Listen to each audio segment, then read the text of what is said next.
Graça e paz, meus amados.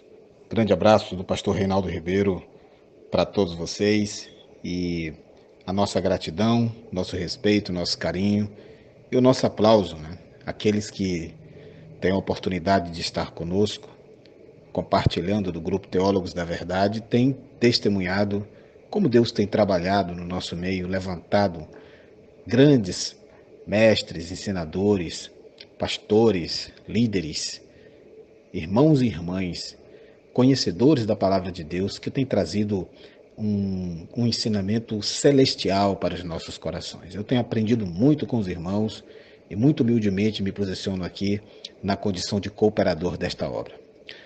Falemos então do tema de hoje. EBD ou Escola de Líderes? Você já deve ter ouvido falar em Escola de Líderes. Qual o modelo de ensino para a igreja que respeita os parâmetros bíblicos? A tradicional escola bíblica dominical ou a formação de líderes de células pelo movimento G12M12? Que diferenças e que lições essa comparação nos traz? Amados, nunca se esqueçam deste nome, César Castellanos, o Papa Gospel colombiano, imitador de técnicas empresariais e dos cursilhos católicos, idealizador do movimento G12, aqui no Brasil, chamado, por conveniências financeiras, atualmente de M12. Foi ele quem definiu a escola bíblica dominical como algo ultrapassado e alegou ainda ter sido inquietado por Deus sobre esse assunto e, por revelação divina, abandonou esse sistema de estudo bíblico, iniciando as chamadas escolas de líderes. Hoje, meus amados, milhares de igrejas seguem no Brasil essa visão que sepultou a EBD e seguem também as loucuras deste lunático oportunista, dando como óbvio resultado o presente quadro de decadência generalizada em nossas igrejas. Para constatar isso, basta comparar a igreja atual com a igreja dos dias em que havia o predomínio da EBD. Quem tem mais de 2 décadas no Evangelho certamente vai concordar comigo.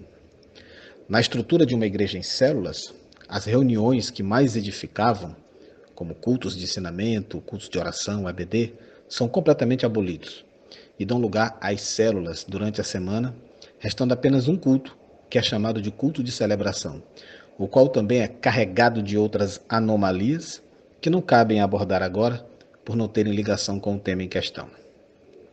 A retirada de cultos e reuniões de ensino, como a tradicional EBD, trouxe como consequência a má formação das ovelhas. Não foram poucas as vezes em que presenciei conselhos de líderes de célula sem embasamento bíblico. Eu conheço casos, eu disse casos e não caso, de casais que estavam vivendo juntos e que foram instruídos a não se casarem. Noutra situação, um casal se desentendeu e o rapaz foi embora de casa. Depois de um tempo do conflito, orientaram a sua esposa a se divorciar dele e, mais rapidamente do que tudo, a incentivar a começar a namorar com outro membro da igreja. Essa situação, irmãos, me deixa profundamente revoltado com o descaso para com a palavra de Deus. Quando eu ministrei à irmã que me trouxe o problema, eu lembro bem que eu lhe disse: minha amada, não acate para a sua vida esses conselhos errados. O Deus que nós servimos é o Deus da Bíblia. O Deus da Bíblia é o Deus da família.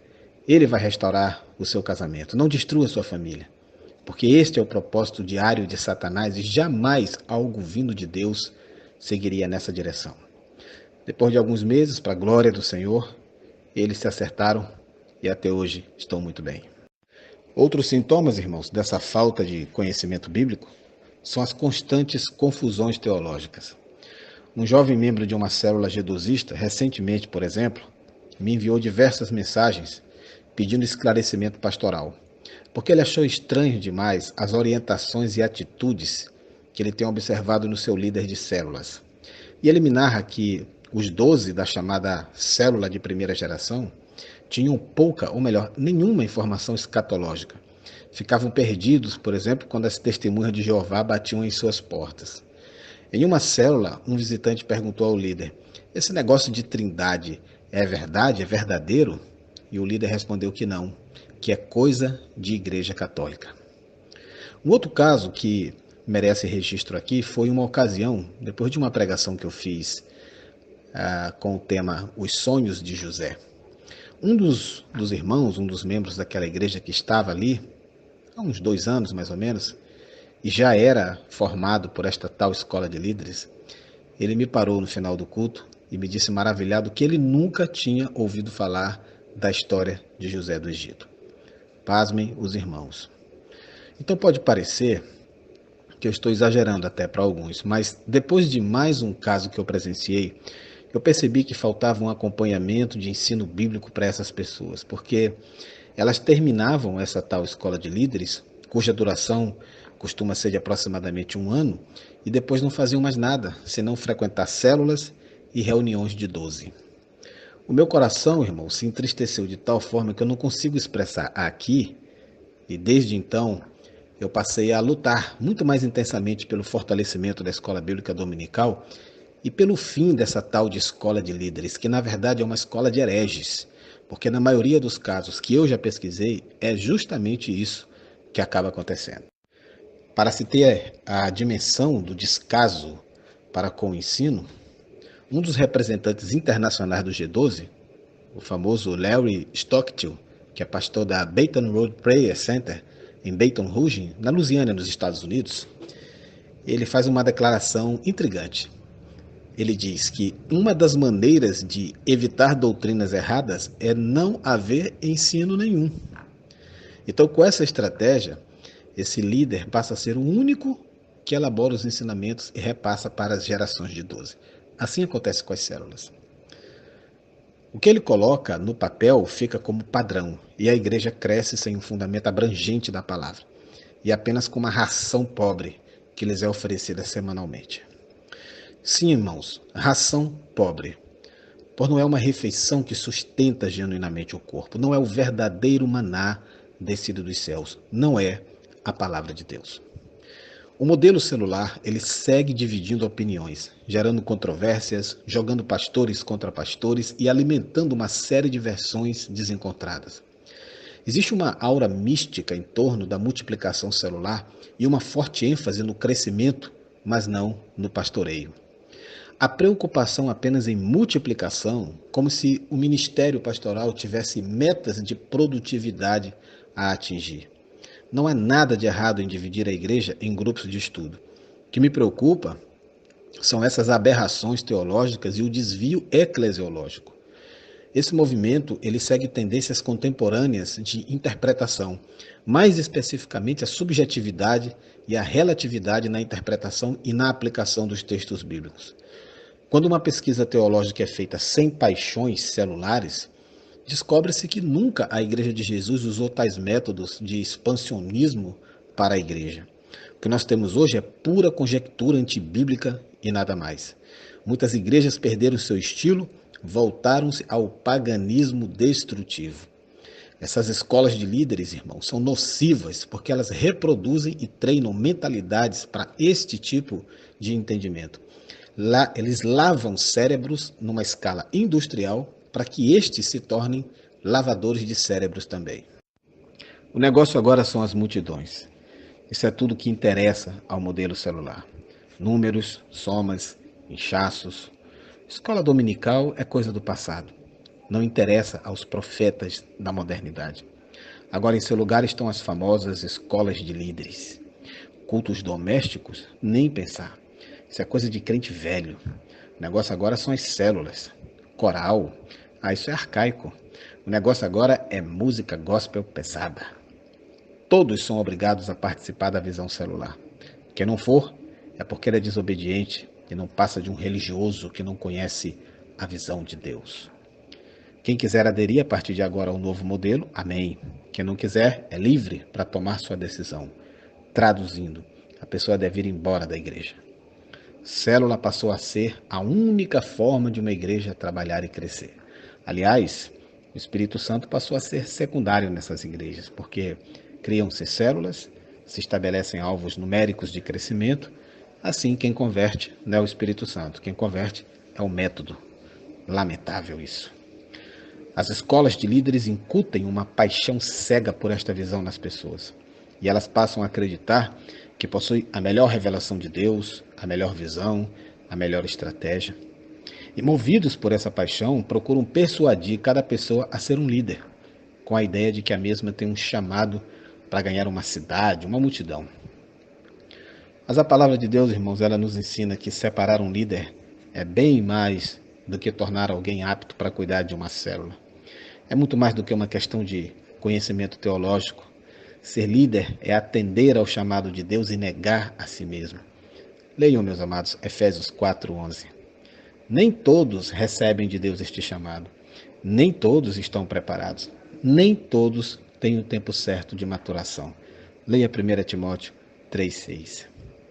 Na realidade, os discípulos jedosistas não são preparados para pregar a Cristo, e sim treinados, principalmente para divulgar a visão celular da igreja.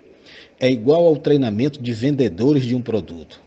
Algumas visões estão impregnadas de costumes e práticas antibíblicas, visando um crescimento rápido, embora este crescimento seja doentio. Geralmente, o líder de células possui pouco conhecimento teológico. Uma igreja em células exige um rigoroso planejamento de forma a ser muito bem elaborado, com muito acompanhamento, muito controle, muito critério. Do contrário, o fracasso será inevitável. Se os líderes não forem bem instruídos, bem acompanhados, bem discipulados, nada feito. Qualquer pessoa é líder, desde que participe dos encontros e da escola de líderes. E, claro, permaneça fiel à visão. O chamado de Deus para o ministério é completamente desprezado. É como se ignorassem o fato de que Deus tem as suas escolhas. Esse tipo de líder começa com pouco conhecimento da palavra de Deus e termina num profundo analfabetismo bíblico, tendo em vista que após ter um crescimento explosivo, pouco tempo, ele terá para se dedicar ao estudo da palavra e sim para se aperfeiçoar nesta tal visão. E essa visão acaba por jogar as pessoas no fogo. Com informações precárias, eles ensinam o básico do básico. E depois te obrigam a abrir uma célula cobrando toda hora o crescimento. A célula tem que romper. Ela tem que crescer, tem que multiplicar, senão será uma célula doente. Recentemente, irmãos, eu publiquei um texto em minhas redes sociais com o título Uma Voz contra os Inimigos da EBD. Talvez, dentre meus ouvintes, alguém tenha lido. Eu gostaria de fechar o meu parecer reproduzindo na íntegra esse pequeno texto, mas que retrata com fidelidade a minha predileção pela escola bíblica dominical. Domingo é dia de escola, pelo menos para milhões de crentes que saem de suas casas logo cedo a fim de aprender a palavra de Deus. A escola bíblica dominical é a maior e mais democrática instituição de ensino do mundo. Ela abre suas portas a qualquer pessoa, independentemente da idade, classe social ou nível de instrução. É gratuita, oferece a todos a oportunidade de ampliar seus horizontes de conhecimento e de espiritualidade. É ali que muita gente senta-se pela primeira vez em um banco escolar, e é nela que pessoas sem qualquer instrução formal podem se tornar mestres na palavra. Além disso, a EBD está diretamente ligada à história das igrejas evangélicas no Brasil, já que foi implantada ainda em meados do século XIX, época em que as primeiras denominações protestantes de missão chegaram ao país. Pode-se dizer que a igreja evangélica por aqui nasceu de mãos dadas com a escola dominical. Até o início da década de 90, quando a liturgia das igrejas históricas ainda predominava, a EBD era tão ligada ao domingo quanto o próprio culto público, a ponto de se apropriar naturalmente da nomenclatura dominical. Em inúmeras congregações, as atividades matinais concentram-se no estudo bíblico, conferindo à palavra de Deus um papel de centralidade na vida dos crentes e, a despeito do formato e das metodologias aplicadas, matricular-se em uma das classes era o que se esperava de todo e qualquer membro da congregação, fosse veterano, fosse novo convertido. Todavia, meus amados, por volta de 30 anos atrás, teve início uma espécie de crise. Juntamente com uma avalanche de heresias, algumas denominações, notadamente de linha neopentecostal, acharam por bem substituir a boa e velha escola dominical por outras atividades ou simplesmente aboli-la. A justificativa era de que o modelo estava desgastado, mas a pergunta é: por mais que a EBD precise de renovação e dinamismo, alguém conseguiu inventar algo melhor? Se depender de mim, irmãos, e das igrejas mais tradicionais, eu sei, a resposta é a mesma. Um redundante e retumbante não. Muitas igrejas, muitas denominações, graças a Deus, continuam adeptas do modelo tradicional de escola dominical. E reiteram que seus frutos são benéficos aos cristãos mesmo em pleno século XXI, época de tantas modernidades e igualmente tanto secularismo em plena cristandade. Eu acredito que a EBD é a mais importante agência de aprendizado bíblico e de evangelização da igreja. Sua substituição ou erradicação é um sintoma claro da derrocada espiritual que vem desfigurando o ministério cristão nas últimas décadas, transformando o que era um espaço transformador de almas num depósito de gente festiva e rentável, redesenhando o modelo da fé segundo os moldes das empresas piramidais, porque é isto que faz o G12 e é isto que faz as escolas de líderes. Assim, meus irmãos, eu posso assegurar que toda letra que a minha mão produzir e todo eco que voar da minha garganta defenderão a EBD, a Escola Bíblica Dominical. Eu não sou fruto de instituições teológicas formais, nem sou produto de supostas escolas proféticas, cuja própria nomenclatura já é antibíblica. Eu sou um homem edificado para servir ao reino, talhado a partir daquelas inesquecíveis manhãs de domingo que se repetiram por toda a minha mocidade, sem as quais eu seria apenas um rascunho daquele que hoje eu sou.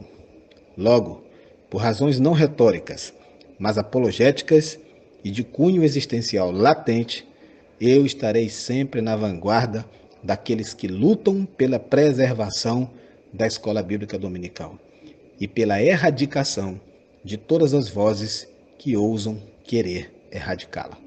Que o Senhor tenha misericórdia da sua igreja, que o Senhor devolva à sua igreja a palavra de Deus e a simplicidade do Evangelho. Muito obrigado e um grande abraço a todos.